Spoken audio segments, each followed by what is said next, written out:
அன்பு சகோதரிகளே, நிறைய பேரை பார்க்கிறேன் இந்த ஊர்ல.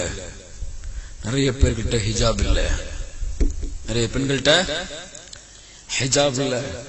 அதுவும் ஹிஜாபா இருந்தாலும் பட்டுப்படவ தோத்து போற அளவுக்கு அலங்காரமும் அழகும் உள்ள ஹிஜாபாக இருக்கிறது. இப்படித்தானத்தா? இப்படித்தானே? இல்ல மாஷா அல்லாஹ், அல்லாஹ்வால் பாதுகாக்கப்பட்ட பெண்களும் இருக்கிறார்கள். அல்லாஹ் அவர்களை புரிந்து கொள்வான். அவர்களோடு நம்முடைய பெண்கள் எல்லோரையும் அல்லாஹ் சேர்ப்பானாக. அல்லாஹ்வுடைய தூதர் முஹம்மது ஸல்லல்லாஹு அலைஹி வஸல்லம் சொன்னார்கள், சின்ஃபானி மின் அஹ்லின் நார், இரண்டு பேர் நரகவாசிகள். என்ன வாசிகள்? நரகவாசிகள். அந்த இரண்டு பேரையும் நான் பார்த்ததில்லை. இரண்டு பேரையும் நான் பார்த்ததில்லை, பார்க்கவில்லை. ஆனால் வருவார்கள் என் சமூகத்தில், வருவார்கள். அதிலே ஒருவர் பெண், அதிலே ஒருவர் பெண். இப்படி தெரியுமா? காசியாத்துன் ஆரியாத் மாலியாத்துன் முமீலாத். ஆடை அணிந்திருப்பாள், ஆனால் நிர்வாணமாக இருப்பாள். ஆடை அணிந்திருப்பாள், ஆனால் நிர்வாணமாக இருப்பாள். தானும் பிறர் பக்கம் சாய்வாள், பிறரையும் அவள் பக்கம் சாய்ப்பாள். இது இருக்கும். இது என்ன சொல்லி எக்ஸ்பிளைன் பண்ணுவோம்?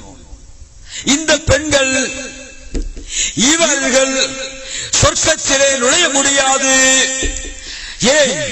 சொர்க்கத்தின் நறுமணத்தை கூட இவர்களால் நுகர முடியாது. இன்ன தூரத்தில் இருந்து அல்லாஹ்வுடைய தூதர் ஸல்லல்லாஹு அலைஹி வஸல்லம் வலா யஜிதுன ரிஹஹா என்று அல்லாஹ்வுடைய தூதர் ஸல்லல்லாஹு அலைஹி வஸல்லம் சொன்னார்கள். என்னது? ஹிஜாப் அணிந்து கொண்டு, ஹிஜாபை அலங்காரமாக, ஹிஜாபை இறுக்கமானதாக, தன்னுடைய உடல் அங்கங்களை வெளிப்படுத்தக்கூடியதாக ஹிஜாபை அணிந்திருந்தால் அவர்கள் ஆடை அணிந்திருந்தும் நிர்வாணமாகத்தான் இருக்கிறார்கள் என்பது அல்லாஹ்வுடைய மார்க்கத்துடைய தீர்ப்பு. ஹிஜாபை போடலடா, ஹிஜாபை போடலனாத்தா, ஆடை அணிந்திருந்து அந்த ஆடை இறுக்கமானதாக, மெல்லியதாக, பிறரை கவரக்கூடியதாக இருந்தால், அந்த ஆடை அணிந்திருந்தாலும் நிர்வாணமாக இருக்கிறார்கள். அந்த ஆடையுடைய விஷயம் இல்லை என்கின்ற காரணத்தால் அவர்களும் பிறர் பக்கம் சாய்கிறார்கள். பிறருடைய பார்வையும் அந்த பெண்ணின் பக்கம் ஈர்க்கிறார்கள். இன்று எத்துணை முஸ்லிம் பெண்கள் கல்லூரிகளிலே படிக்கக்கூடிய நண்பு சகோதரிகளுக்கு சொல்லுகிறேன், கல்லூரியுடைய கட்டளை, பள்ளிக்கூடத்தின் கட்டளை, ஆண்கள் பெண்கள் கலந்து படிக்கும் போது ஹிஜாபை அணிய மாட்டோம் அல்லது அணிய மறுக்கப்படுகிறது என்றால் அந்த கல்லூரியிலே படிப்பது உங்களுக்கு ஹராம். கல்லூரியிலே படிப்பது உங்களுக்கு ஹராம்.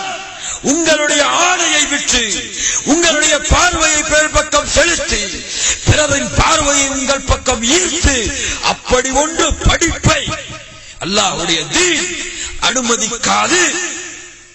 எழுதி வைத்துக் கொள்ளுங்கள். அல்லாஹ்வுடைய தீனுடைய கட்டளை எந்த ஒரு உலக சட்டங்களுக்காகவும் விடப்படக்கூடாது. அல்லாஹ்வுடைய தீனுடைய நீதியை படைத்தான்.